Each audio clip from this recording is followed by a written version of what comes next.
Welcome to Net Hero, the Carbon Impact Podcast, a podcast by One Tribe. I'm your host, Ric Porteus.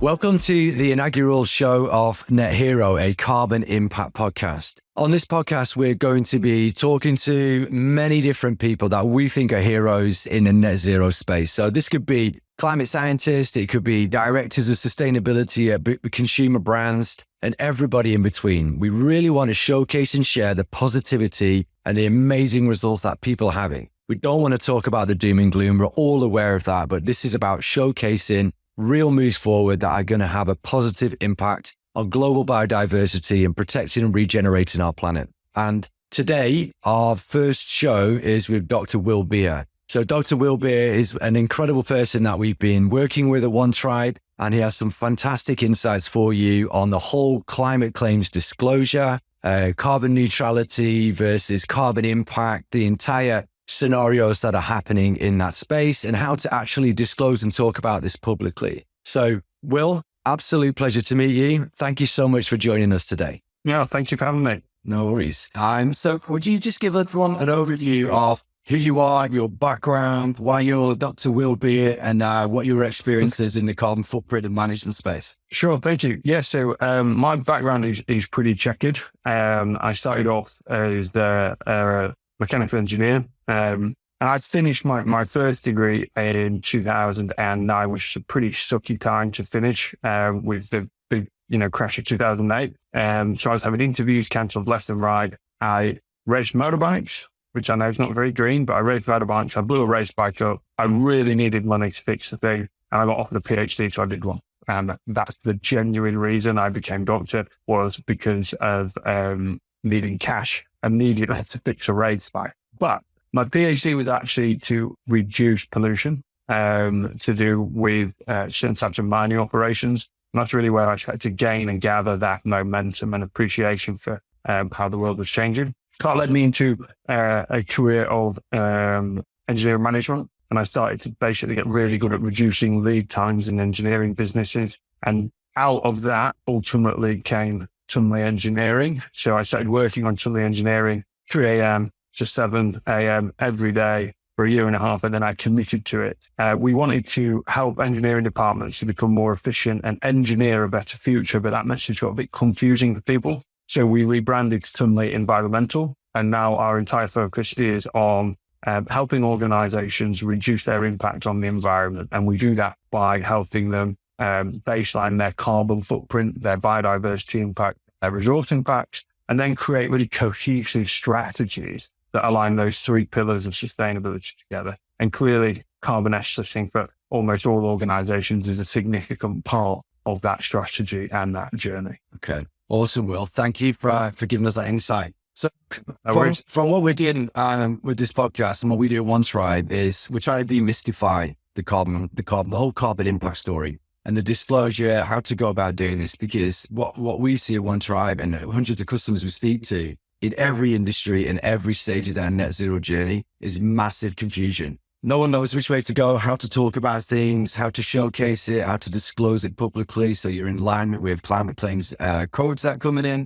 inbound regulations. What stamp of authority do they need? Is it an ISO? Is it, past 2060? Is it B Corp? Is it this, that, and the other? Everyone's like completely confused and stuck at a different sort of level and scenario. So we're trying to really understand that. So I just wanted to ask you, the type of businesses that you're working with, how do they approach the right end goal? As in, what certification? How do they display it? Why do they need it? What really is the best way to go? Well, thanks. It's a really great question. What we're seeing with almost all of our clients is a desire to be better and a requirement to be better. Now, quite often what we're seeing that sort of starts that off is they're being asked by suppliers to start thinking about being sustainable, or letting them know of notice that by a certain point in time in the future, they're going to have to provide environmental information. We do have a lot of clients that fit the mix who just want to be better, and they just want to be better for the sake of being better. But they all generally start the process by understanding kind of where they are. And one huge problem we see is companies making these claims to be net zero by 2025, 2030, whatever it is, and they don't know where they are, which to me is kind of misinformed, because you can't, plan your holiday without knowing where you're leaving from. I think it's really important they do that baseline assessment. And whether it's CSRD or any of the other frameworks or regulations or just aligning to the greenhouse gas protocol, they all really start mentioning, where are we? And understanding and gaining an appreciation from that, where they are, or where are the hotspots? And then really it's how do we reduce the hotspots and support that journey along the way with whole range of challenges like finance, funding, regulatory requirements, reporting. We've got some customers, for example, who have assessed their footprint, reduced it, offset it, and haven't told anyone. Because they're saying, this is our business. I don't need to tell anyone. We're doing it because we want to be better, not because we want some stamp approval. And then we've got others or prospects or just people we've seen in the market who've made these BHAG, these big, hairy, audacious goal commitments. And they're greenwashing because they don't even know where they are. Or they're like, yeah, but I scope 1 and 2 of this. And you're like, yeah, but your scope 3 could be 95% of your overall. You're making these claims without appreciating that. So we see a whole plethora of challenges that companies face, but really they all just need to start by knowing, where are you? Where are you right now? And have that baseline year. Behind that, there's a load of technical challenges they also have, but that's probably a podcast in and of itself. Yeah, it's when you start unraveling this, it's super complex, right? And that's the issue that we've got. It's how do you step forward? How do you make a move? Where do you kick off this? So if a business was starting their process in mid-market, B2C, I don't know, e-commerce, clothing brand, if they're about to kick off and do this, right? They've got huge consumer demand. They've been driven to produce products more sustainably. They've got supply chain issues that they can't control. So they've got to look at this more holistically and understand the data so they can actually start to look at the hotspots, as you say. So if we're talking about an e-com brand, like where do they start? What do they actually need to do to be able to get to a point where they can say, hey, this is what we've got. This is where we are. This is our disclosure of our carbon impact. And this is our goal. So if you were to reverse engineer that to day 0, what would that look like in stages? Day 0, definitely scope out what you're trying to achieve and why you're trying to achieve it. So many companies, right, they get into this and they don't know why they're doing it. They haven't defined that. They haven't got an idea of a vision. They haven't tied it into how the business operates. For me, sustainability should be reported at board level in every board meeting. So I think really they need to start really ensuring they actually have stakeholder buy-in and they have that scope of what they're going to do and why they're going to do it, and recognize it's going to be quite painful for them in certain situations. So I think it's really important that they're really open-minded and they don't expect everything immediately because they just won't get it. And then what will happen is stakeholders will lose faith in it and they'll can the project or not focus on it. So absolutely gaining that appreciation for what's the scope of what we're trying to do. So for example, if a company assesses nothing or scopes 1 and 2, scopes 1 and 2 is better than nothing, but realizing that they really need to be on scope 3. And you mentioned the e-commerce, clothing brand, I'm immediately thinking 95, 96, 97% of their footprint's probably scope 3. So one thing they can do there is, if you get to then day, 300, you're starting to think about what's our supplier onboarding process, what's our sort of to work with us, these are what you must have. So for example, a really simple strategy we've got is if you're a supplier of ours, the moment your turnover hits $1 million, you have to have a net zero plan. And you set those thresholds and they're really easy. It can be difficult if you've got loads of suppliers when you start the plan who haven't got one. You can, then your business might stop if you lose a critical service. But definitely understanding that it starts with that engagement, buy-in, that scope. Recognize there's going to be those challenges that come. It starts with that scope. That's your maybe not day 1, that's your week 1. Your week 1. That's great. And so one of the things that we sort of find and see and hear all the time, everyone creates a scope 1 and 2. Scope 3 is this elephant in the room. Is it my issue? Is it the supplier's issue? So how do you define that? How do you break that down? How do you say to an e-com brand, actually, you're the one who's ordering the product, selling in, profiting? It's really your issue. So how would you take ownership of a scope 3 emissions? Yeah, I mean, that's a hugely complicated problem because at a government level, we don't do it properly. So countries, not many countries measure what they import or the footprint of what they import. So, if you look at a country like China, which, you could argue is the manufacturing country of the world.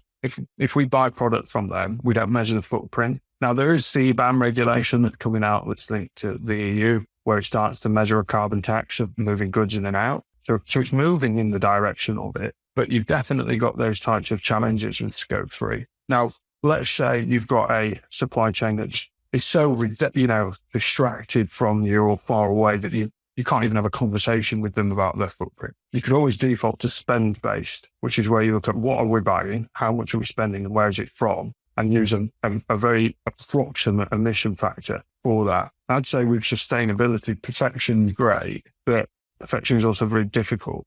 So it's definitely worth starting something, but just being really, really mindful, because if you're not really clear about the imperfections of your work, you are liable for green claims and stuff. So as an example, every assessment that Tunley Environmental does, we will report the errors of uncertainty in every report that goes. So we say, here's your assessment. The error is this. And the errors of this are based off these assumptions throughout the whole program. Okay. And so is that, if you're actually highlighting the errors like that, does that avoid you greenwashing? Does that stop you from disclosing something that's inaccurate by just basically being honest and saying, hey, we've done our best here, but these are the inaccuracies? Is that a safer way to play this, as opposed to saying, we are a carbon neutral brand, it just we calculate an offset? How do you disclose this safely, to avoid any kickback?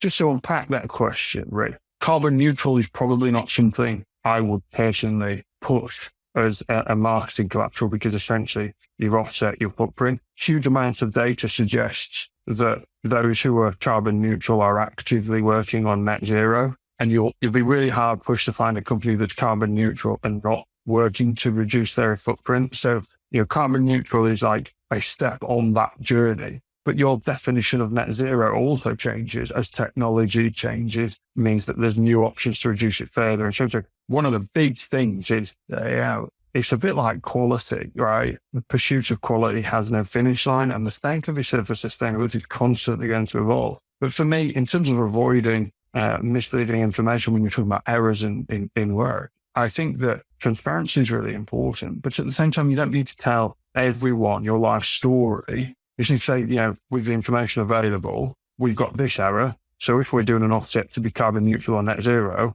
we're just offsetting way more than the error. So we're offsetting more than our worst case anyway. And for me, when I think about offsets, is, it's not disproportionately more to offset 5-10% more than what you think you need anyway. So that also adds potentially a little bit of a layer of protection. However, the green claims note in the UK is really important that you go through that.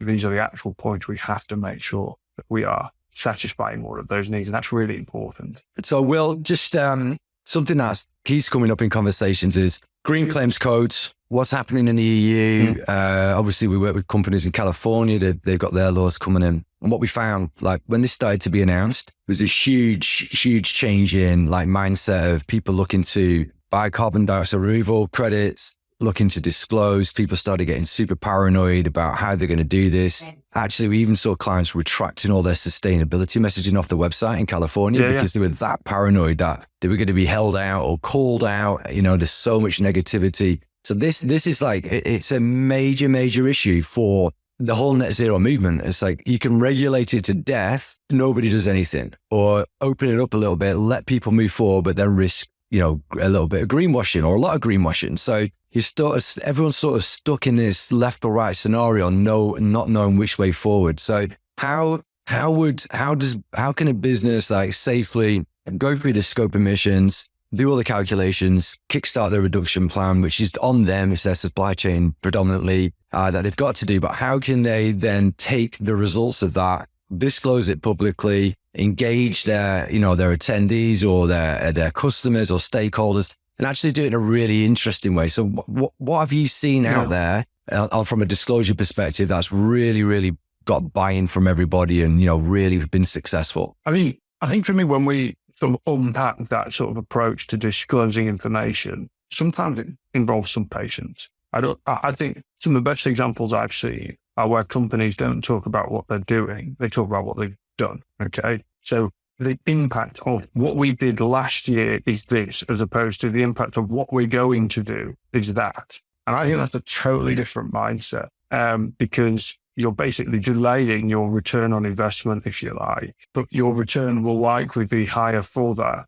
I think one of the best ways to do that is, in terms of regulation and compliance, it's an absolute minefield. It's a minefield for us, and we live in the space because there's always new ones, there's always refreshers, there's always conflicting ones. There's always, the standards that I look at and I think it's scientifically not right. It's just, it doesn't add up because, for example, if you look at any kind of carbon footprint okay, great one is if you look at carbon footprint associated with healthcare, it will look at what's the carbon footprint of the treatment, right? I'd unpack that a step further and say, why don't we just stop them needing healthcare? And then, then your carbon footprint is totally transformed in that space because there's so much less demand on that service. But the standards won't necessarily unpack it in that way. It will be the carbon footprint of this surgery is that. We can reduce it by doing this. It won't holistically say, why is the surgery happening? How do we get rid of those? And it won't put removing the need as part of the general strategy from like an embodied carbon or a life cycle carbon system. So there's challenges in the regulations anyway.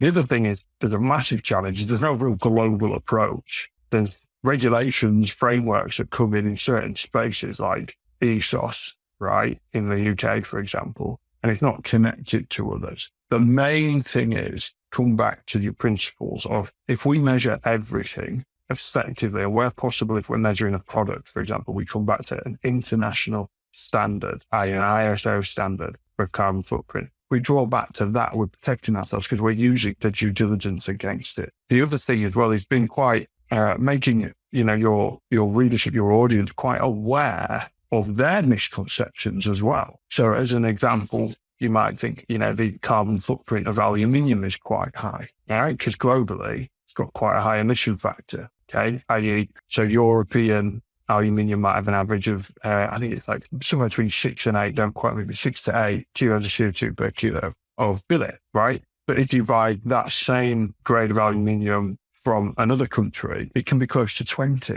Or if you buy it from the lowest carbon footprint aluminium supplier, to my knowledge is called Hydro, they've got an aluminium grade that's the same grade, but its carbon footprint's 1.9 kilos of CO2 per kilo of billet. So it's a quarter of the average European, and in some cases, a tenth of the global. And your audience won't see that. They'll just say, well, aluminium's high. They will, it's a bit like, having a recyclable, disposable cup, just half a cup, right? Is literally as night and day as that can be. So I think a big part of what I would suggest is as a sustainability sort of outward marketing campaign, what I'd suggest is part of that sort of information channel should really be educating your customers, your clients, your prospects, your suppliers, your audience to the information within it. And, you see this as a huge problem in some sectors like the automotive sector,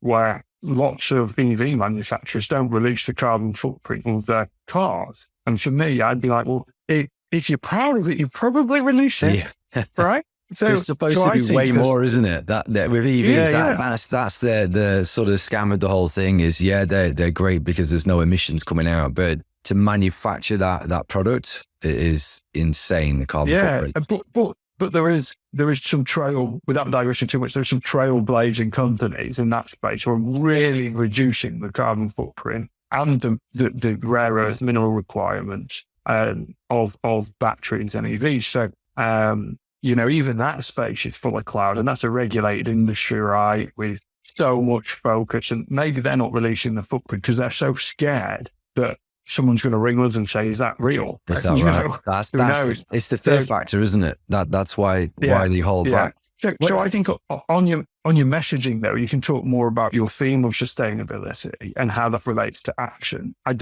think when you're putting really direct claims, you need to be super careful you're compliant with green claims regulations and green claims code in the UK, for example. We get an amazing amount of customers where we're just checking their work because they're scared of it going public and it being wrong. That's it. So we were speaking to one of the event organizers, and they've been offsetting their emissions, like literally calculating scope 1, 2, and 3, offsetting everything and continually reducing their emissions for nearly 10 years, so far ahead of the game. And we were talking to them about this only last week, and I said, well, where is it on your website? Like, there's nothing. Like, oh, no. We're We've not put it like that yet because we're just not quite. You've been doing this 10 years. This is like industry leading, massive differentiator, something that your millions of attendees should absolutely know about and be, like super grateful for, because you're offsetting their travel emissions, which is 90% of your events emissions, and that's a cost, but they don't show it. They're just this honestly, this fear factor, it's got to be stopped and removed. Otherwise we're going nowhere for net zero, right? So yeah, I mean, it's a bit cancel culture, isn't it, really? That's what it is. No one, there's so much good things happening, but due to the nature, like especially when it comes to carbon dioxide, our CDR, basically offset, is the stories behind those projects. Like, what are you actually funding? That's removing the carbon. Right? These are incredible projects, but the certificates are bought by the procurement department. They're stuck in a file drawer. They don't even talk about it, but there's a cost there, and it's insane that they're doing that. It's really just to unpack that one though. What a company can do is talk about the offsets they do. They don't need to necessarily say we've offset this much. You can say this year we've done our offsets. That company, that project. And here's why we chose them. And that's talking a lot about the good stuff they're doing, but they're not as liable against the client because they've not said how much they've offset. They said we've offset all of it, but we're not saying what all it is. The only at risk of going against a claim, if they're making a carbon neutral status, let's say we are carbon neutral, don't do that. This is one of the things that we keep saying is, do your calculations, look at your reduction, look at the percent that you reduce. And for example, 2 days ago, I was speaking on a panel in London at a event organizers conference, and the same scenario in the room. I did the same event last year. I asked the room, how many people have measured their emissions? In the whole room of about 200 people, there's like 3 or 4 people. This year, there was about 50 people. It was a complete massive change in a year. But then when it actually comes to, actually offsetting those emissions, the remainders, how many of them are talking about it? And it was so minimal because they don't know how to talk about it. They're trying to do good. They're supporting these amazing projects because those are emissions that they can't remove. But what's the badge of honor? Like B Corp, everyone's moving to B Corp because you're a benefit corporation, and that's great. But what is the B Corp of climate impact? Who do you think that's going to be? Is that going to be BSI? Is it going to be PAS 2060? Is it going to be something else? Right. So that needs to be something for that. I would like to see that fall under ultimately an ISA standard, personally. And if you think about it, so right now, we've got ISO 9001, 2015, the quality management system, and we have an external audit against that standard every year. Okay. So we're in charge of air quality. We're going against that standard, and an independent party saying yes, no, or yes, you need to neaten up these areas. One of the challenges at the moment is that it's kind of like climate denialism is constantly badgering and chasing down certain types of green claims. Like, I'll give you an example. I know a company that's got VTRO, and on their website, they're greenwashing by the Green Claims Code. I'm not going to say who they are, but they're greenwashing by the Green Claims Code. But they're not, they're such a incredibly good company in terms of what they're doing, the social goodness, and they do have their service reduces carbon footprints by essentially not using a new product. They sell recycled ones, but they've just got one error, which is they've got the wrong significant figure for amount of kilowatt hours of energy saved. And so technically it's not compliant. They can't substantiate that claim. And, the problem is with a company like that is as they get, they're too small really for anyone to go after that or care about that. But as they get bigger, someone will have a pop at that and it will undermine their entire business. So irrespective. So I always advise, make sure when you are talking about high facts and figures that you do get those numbers verified. I mean, I'll give you an example. One of our amazing customers, they ran the insurance, their MD ran me as well. I've just been sent this from this aluminium supplier, and they're claiming that their embodied carbon village 1.2 kilo, which means it's better than the 1.9 I mentioned. He's like, before I get all giddy, can you check? So he says to them, will you send us, proofs that that's what it is? They're like, yes, of course we will.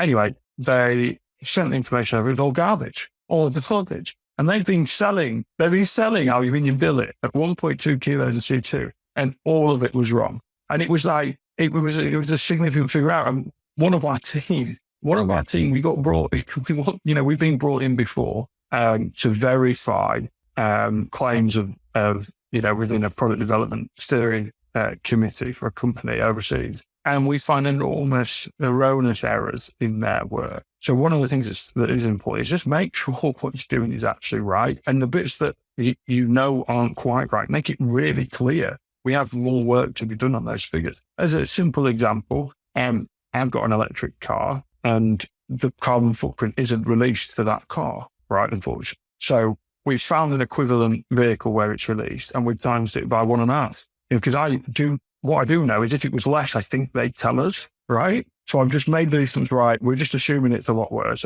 So we know we're offsetting more than we need to for that. But we know we can't spend our life solving that one technical challenge. We need to move on. So I think it's just make sure you know your numbers are right, and the numbers that you're unsure of, make sure you make it clear there's work in progress to be done. And you see that actually a lot of companies will say, we've got our scope 1's this, our scope 2's that, our scope 3, we've done these sections of scope 3 and we're working on the others. Yeah. You see that a lot. That's it. It's super important to do that. But also vastly complicated. And this is a thing that when we're speaking to our current customers and prospects, it's which direction do they go in? Do they use an online calculator? Is that data accurate? Where's it come from? Will they be held accountable if it's inaccurate when they do their climate claims? Should they do the climate claims? Or do they go down, speaking to people like yourself to do a full life cycle assessment and embodied carbon? So there's so much confusion there how to sort of navigate this space, and also resource cost, right? We were speaking to an organizing company a couple of days ago, doing about 10 million in revenue, and their head of sustainability couldn't get a £5,000 budget line added to the P&L to cover the carbon calculations of their events. And I was like, it's so crazy that they wouldn't do that, and that's not the first time. That we heard it several times during that day from businesses that are struggling to get the budgets added. The costs are being cut everywhere, and the costs for this are massively being like ESG. This whole movement has been remove your claims, park it for now. We'll come back to it in a year or two when it's almost, it's mandated. So just thinking about that and trying to just looking at that scenario, do you think that this is going to move in a direction where full regulations are going to come in? It's going to force even further demand on businesses, and that's going to drive down to mid-market where there's maybe not so many regulations?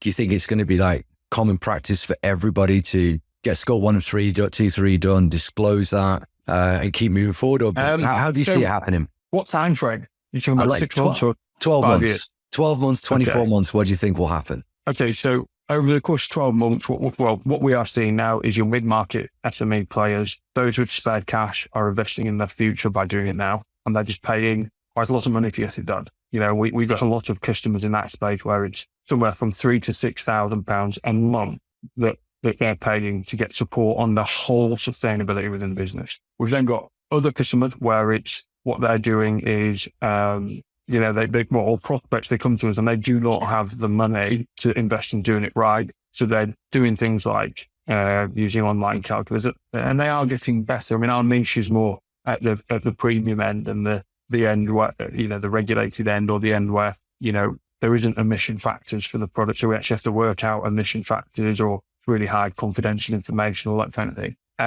But what I think ultimately will happen, maybe beyond 24, probably the 3 to 5 year, is my instinct is that a regulation will come out that allows spend base to just run riot. And I can see ERP systems, so the IT system that runs a company, automatically calculating the carbon footprint of everything that goes on their on their ledger. Even if it's your IT services, right? Emission factor for UK-based IT support is that per £1,000 of sales value. So I can see that type of regulation coming in, and I think that's nervous for me because it removes a lot of business. But at the same time, we're very nimble, and we've got a lot of lifeboats, so we can move our services around. But I do think that's coming in. In fact, I think there's a piece of software called Microsoft Sustainability Manager that's going to come out at some point that will do that. When that happens, sorry? Yeah, I was going to just elaborate on that. You've got amazing platforms out there that are building this in. Carbon Place are building this into HSBC, RBS, so business accounts. Yeah. Every single transaction is an estimated carbon footprint calculated, and they can buy their offsets directly through your business account. That's where the vast majority of this is going to go for sure. So if you pick a piece of software like Zero, right, or QuickBooks or SAP, Greenly and Ecology, they built it into Zero. Yeah. So the moment that the problem is where they're wanting to demonstrate a better decision. So, for example, when you go on spend-based, it might assume that all suppliers have the same emission factor for the same goods from the same country. Whereas your people who are really pushing sustainability, if we pick on the aluminium, if there was a standard emission factor, and there is listed on DESA, for example, for aluminium, why would I pay more for the 1.9, the lowest carbon footprint aluminium you get, if I'm being published as having the higher one? So then your system will need to accommodate either changes or be sophisticated enough to differentiate. I ultimately think SaaS will make your sort of consultancy approach less relevant. But in the what I'd like to see maybe the short medium term is I would really like it if there was a more cohesive global approach to it. Now the ISO standards are a great fallback for that. But they if you pick on something like, let's say you pick on a building, right? And you want to know the carbon footprint to do the building, and you're being judged based on the carbon footprint of that building. It's going to be wrong because it's going to assume that the building had a certain lifespan. So it needs to then be intelligent enough to know, well, hang on, I've got straws, I've got wood, and I've got bricks. Well, which one's going to last longer? So my life cycle is my straw building, little 3 pigs. Straw building is a week. Made of sticks is a month, and the bricks is 10 years or 100 years or whatever. So which one has the lower carbon footprint per use? And that's where the systems will have to get super intelligent. So, if you have, if you look at anything you buy, what lasts longer might, in many cases, could have a higher carbon footprint when you first buy it. But the fact you don't replace it makes it lower life. And that's kind of how the EV ICE conversation is well, this is high to begin with, but it's lower over its life.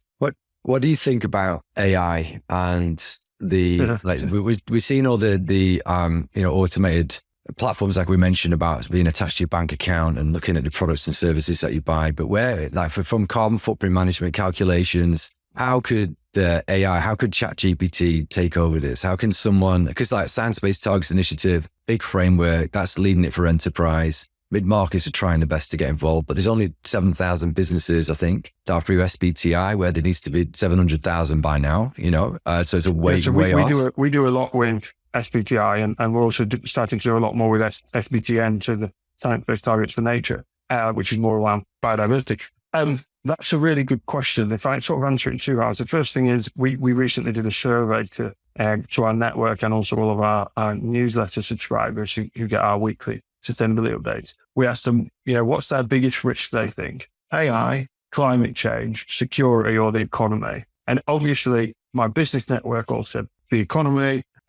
Subscribers all said the climate, because they're subscribed to a climate newsletter, they're more likely to be engaged in that. And I definitely think that it, to me, says these things are all going to end up working in some way or another, not necessarily well together, but they're going to start being compared in the same sort of umbrella. I think AI has a potential double-edged sword for how it may or may not help sustainability. We've got AI scientists, for example, in our team, and we recognize the incredible power of AI and how it might address things. If you look at a vaccine, the carbon footprint to create a vaccine is a lot less using AI because it gets there quicker. Now, that may not feel like, well, that's a climate change mitigation method, but getting the answer quicker means there's less energy into getting the answer. And that's a scientific question of, how do I get this vaccine? So AI speeding up development and stuff like that means the development has a lower footprint. If you look at things like AI modeling for climate change, and you might have heard of the global picking points, where weather events cascade into much bigger events, or not weather events, but meteorological situations cascade into others, and then it sort of snowballs. AI can definitely help us perhaps get better models quicker. I think on the whole, AI also has a lot of, AI, it's not ethical, and it's not unethical. It's got the worst carbon footprint. Yes. Well, did you see Google? Did they retracted all their climate claims because they can no longer state carbon neutral since 1990 because their emissions have jumped. Don't quote me, but it's like 30-40% or something this last year because of their server use for AI is absolutely gone through the roof. It's crazy, that one. Yeah, I mean, so we talk about AI is using more energy, but what energy is it preventing needing using? Because it takes less time. And I'm not saying that the pursuit of development should be uncapped, but I definitely think it has a role to play. I'm very concerned about its role in misinformation towards climate. As an example, the reason I did that poll of those 4 things is I read a published stat in what would be regarded as a trustable newspaper that 80% of voters in the recent UK general election, the most important thing to them was climate change. And I read that, I thought, I'd love that to be true, but that is not true. When a punnet of strawberries is £4.5, they are not thinking my number one concern as a family is this. And that's why I redid it. And my results were totally different. So one of the problems that AI have with climate change is as it scours for information, its ability to trust a source inherently perhaps is a little bit diminished. So I think AI means, trust, let's face it, 5 years ago wasn't great, but it certainly ain't got that right. I think that's false data, right? Way. It's how do you know that the data that's using and where it originates from is accurate? And we were playing around with ChatGPT loads to do carbon calculations like on the fly. And once we started to really understand how to prompt it and ask for the citations and references, it was pulling references from random blogs written by random journalists who are not carbon scientists or it's not peer reviewed. So then we started to reprompt according to DEFRA data and everything else. And it still wasn't right. And this is for someone who's not anywhere remotely a climate scientist or, trained in that. Even I could see that it was inaccurate, the data that was pulling. The sources just weren't trustworthy enough. I mean, so how are we going to overcome that? Because that's literally where everyone's going to, right? So one of the things we do is we do literature review. So that's a journal that's, published by scientists, peer-reviewed publication. It's not reviewed by AI. Now, I think what we're probably going to have to do as we move forward is we'll also have to check the references in the journals that we think are good. We need to check, we need to probably do a few tiers of referencing. And for us, as scientists, their sort of being is to try to get to the truth. We don't always get to it, but we try to get to the truth. So I think we're really well positioned to deal with that specific challenge. The problem comes where, if you look at software development, it's never been quicker to develop software, which means it's never been quicker to release software that's wrong as well. So I think AI definitely has the ability to make people appear smarter than they are or more knowledgeable than they are. And I think that's a challenge with, sustainability and everything else, really. I think that's a growing challenge. But I think AI in the right hands can help sustainability, particularly on your large data analysis, like where we're looking at meteorological events. I also think it's definitely got a place in more of a digital twin environment. So for example, if we were to map the entire healthcare system in the UK, it could probably do impact analysis of sustainability initiatives and see how that would cascade through. The NHS is the largest organisation in the UK, so it's going to be complicated to decarbonise. Just have to make sure the boundaries right. So I think AI definitely has a stage in things like that, but the process of approval probably needs refinement beyond your novel product development approach. Well, we've covered a lot of ground on this call today, and probably not gone through what we originally were planning to go through, which is great. And it's been fantastic to talk through that. So just to sort of summarize where we've gone through here, we're looking at it's the commonality is the carbon confused scenario. The generally lack of experience on team members coming into this space, being given the not necessarily opportunity, but given the request from leadership to go and source the way forward in net zero, to find that pathway for that business type, to find that end goal certification, to be able to make a climate claims code that is legitimate, that's not going to cause any problems. So looking at all that, and if we were to summarize this, what would be the single best way to kickstart, and from what we've talked about today, the main sort of certification or disclosure process to go through? So a general business, what's their kickstart? What's the sort of disclosure process they should go to that they can do in a decent amount of time? Decent amount of time. So for me, the actually first point of call would be to plan the purpose. Why are they actually doing it? What are they wanting to achieve from it? How much, resource, both people and money, can they put at it? And, we find customers that come to us who just say, we need help in net zero. They're really hard to help because you've got so many follow-up questions like, well, what are you trying to achieve? What's the decision-making process? Who's this important for? How are your customers affected? So I definitely think there's a lot that can be done around, okay, what and why are we wanting to do this thing, right? And really understanding that. And then realizing that,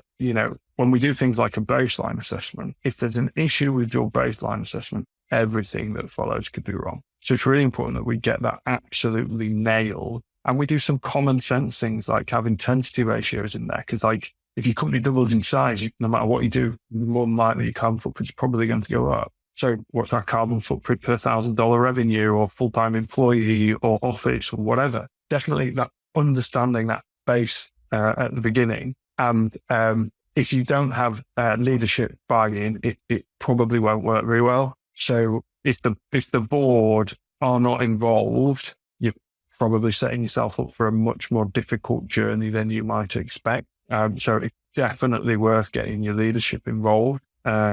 If not having them as the people really pushing the project through. And it's not only them in your much smaller companies, but once you get much above, 50, 75 million turnover, it's normally delegated to someone. So I think that's important. And also, don't be knee jerk. Don't just do things because you've read that's good. Understand the impact of that. It's super important before you get in.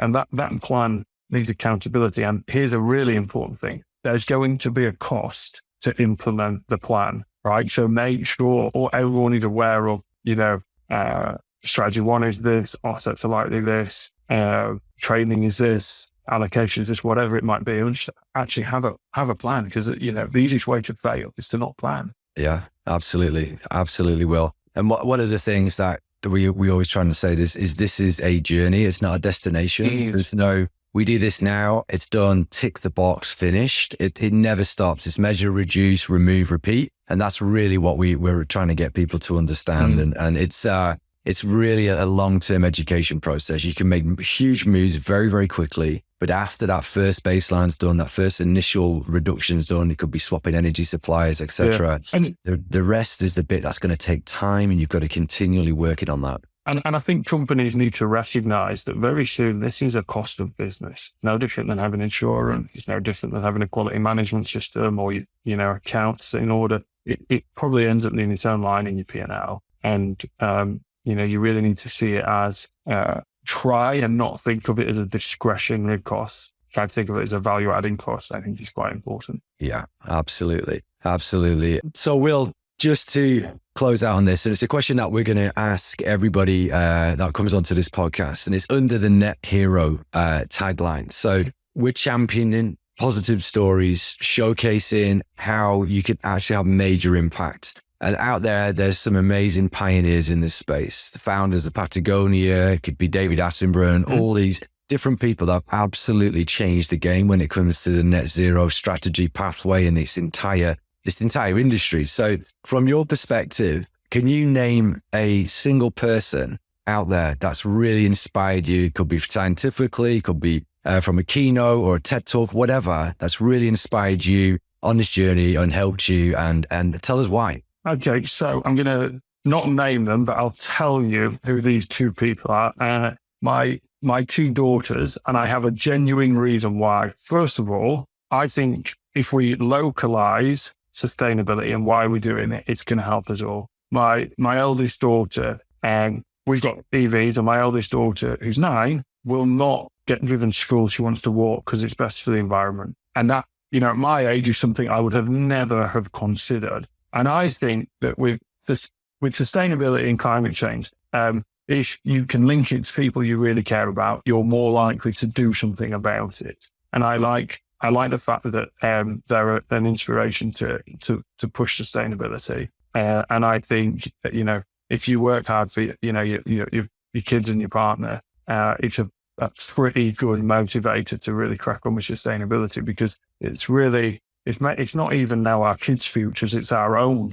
Okay, it's our own futures and our kids' futures, and I think that's, to me, there's great people who've done great things that have taglines or in newspapers, but the reality is, the more we localize the reason we're doing it, the better. Yeah, what a fantastic answer to that. It's the little climate heroes that are kicking off that are going to take us there, right? And it's about us supporting them all the way, educating them and being being leaders and showing good example. And Will, what you guys are all doing at Tunley is inspirational to us at One Tribe. It's great to be seeing you and working with you and understanding what you do, and it's fantastic. So thank you so much for your time today. It's been a pleasure. And thank you for our offsets. Yes, it's a pleasure, mate. Absolutely. Thank you.